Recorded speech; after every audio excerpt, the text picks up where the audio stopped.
Ka-partners, alam nyo ba, may bagong batas na siguradong makaka-attract ng mas maraming foreign investors dito sa Pilipinas, ang Amended Investors Lease Act.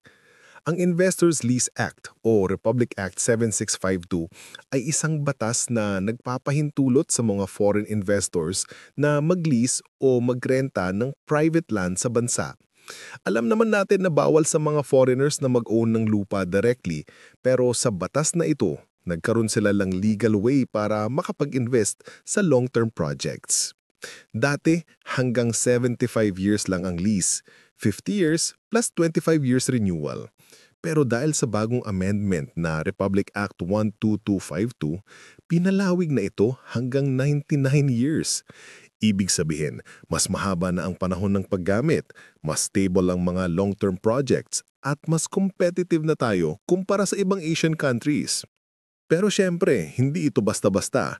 Para makapag-lease ng lupa, kailangan may approved and registered investment sa ilalim ng mga batas tulad ng Foreign Investments Act o CREATE Act. Kailangan din na merong registered lease contract sa Registry of Deeds at naka-annotate sa titulo ng lupa para maging valid and binding ito sa third parties. Ang property ay dapat gamitin para lamang sa approved investment purpose tulad ng tourism, manufacturing, industrial zones, logistics o renewable energy projects. At kung hindi sisimulan ng investor ang project within 3 years mula sa pag-sign ng kontrata, pwedeng bawiin ang lease rights matapos ang due process. Ang advantage nito, ka-partners, ay napakalaki. Mas mahaba ang lease period, up to 99 years. Mas stable ang mga long-term projects at mas maraming trabaho at oportunidad para sa ating mga Pilipino. Kaya kung may foreign partner ka o investor na gustong pumasok sa Pilipinas, ito na ang perfect time to explore this law.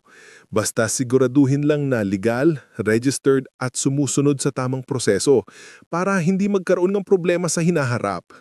Sa kabuuan, ang Investors Lease Act at ang bagong amendment nito ay malaking hakbang sa economic growth ng bansa.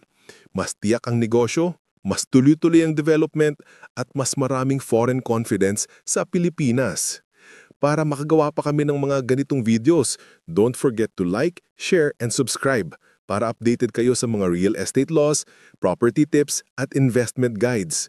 Once again, this is Rald from Philippine Property Homes, your lifetime partner in real estate service.